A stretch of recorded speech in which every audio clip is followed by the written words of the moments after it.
हमारे वृंदावन में गोपीश्वर महादेव के मोहल्ले में एक बंगाली ब्राह्मण थे।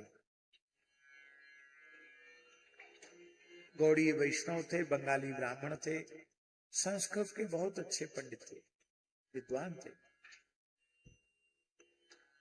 वो थे लगभग 100 के निकट पहुंच रहे होंगे। उनकी ब्राह्मणी जो थी वो भी 95-96 की उनकी पत्नी थी। चल फिर नहीं सकते थे, याचना किसी से करते नहीं थे। पुराना सा छोटा सा घर था, उसी में रहते थे, छोटा मकान था। जैसे तैसे अपना अकिंचनता में निर्वाह करते थे। उन्होंने पूज्य गुरुदेव श्री भक्तमाली जी से प्रार्थना की कि हमें पूरा पाठ सुनाना है भागवत जी का। ध्यान से सुने, सीधा सा पूरा पाठ भागवत जी का सुनाना है और पूरी कथा सुनाना है। हम पाठ भी बैठकर सुनेंगे, कथा भी सुनेंगे।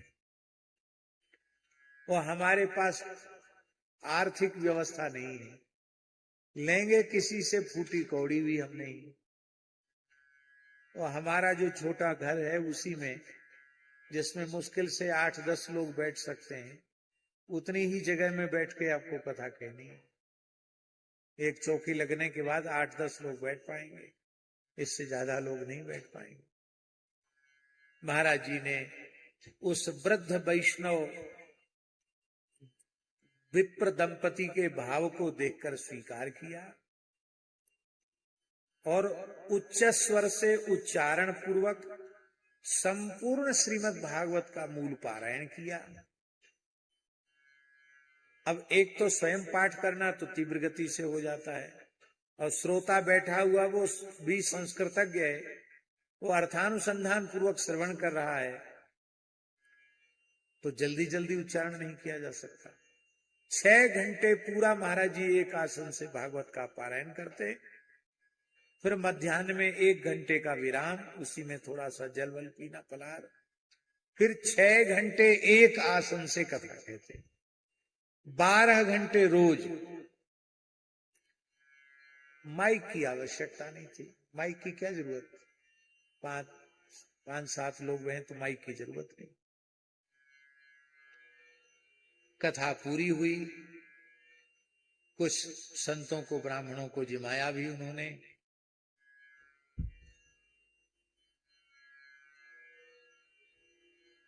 कथा पूरी हुई। दसवीं को, एकादशी का वो दोनों ही निर्जल व्रत किया करते थे।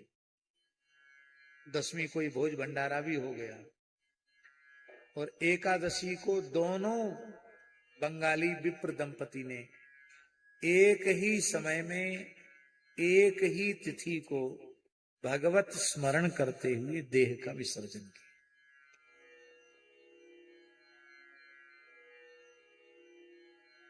लोग कहते हैं आजकल के सुखदेव जी ने परीक्षित को कथा सुनाई, उनकी मुक्ति हो गई। आज यजमान लोग कथा सुनते सुनते बूढ़े हो जाते हैं, इनकी मुक्ति क्यों नहीं होती है? हमने आपको उत्तर दे दिया। महाराज जी जैसे वक्ता हो और उन निष्ठावान वैष्णव विप्र दंपति जैसे श्रोता हो, तो एक ही सप्ताह में मुक्ति हो जाती। पूज्य स्वामी श्री संपूर्णानंद जी महाराज कहते थे, बहुत प्यारी बात, वो कहते थे, स्वामी जी 100% मुक्ति होती है। कितनी? 100%।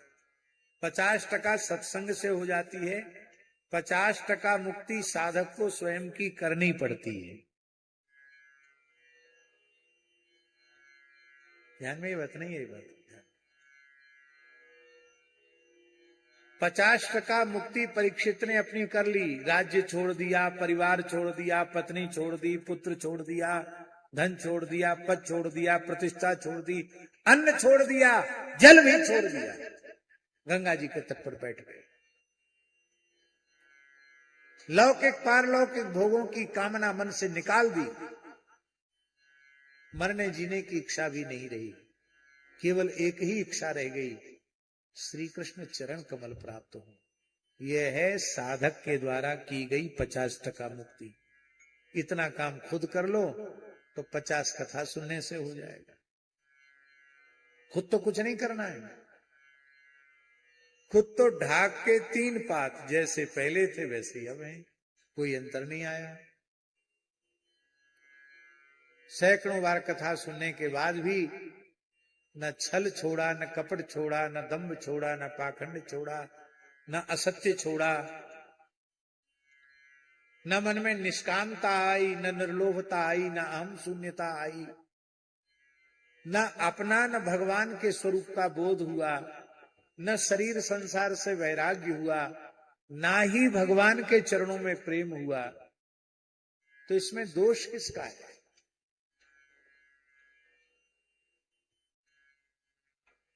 आत्मैव ह्यात्मनो बंधु आत्मैव रिपुरात्मना। दीनेषु सानुकंपूया। और ये पूरा का पूरा श्लोक पूज्य गुरुदेव भक्तमाली जी में घटित होता है। एक एक करके देख लो। भगवन मति अनपेक्षा सुहृदो दीनेषु सानुकंपोया। ऐसा वक्ता यदि उपलब्ध हो जाए तो बहुधा बोधन चतुरा वक्ता सम्मानितो मुनिभिः। बहुधा बोधन चतुरा, क्लिष्ट से क्लिष्ट विषयों को अत्यंत सरलता पूर्वक समझाने में समर्थ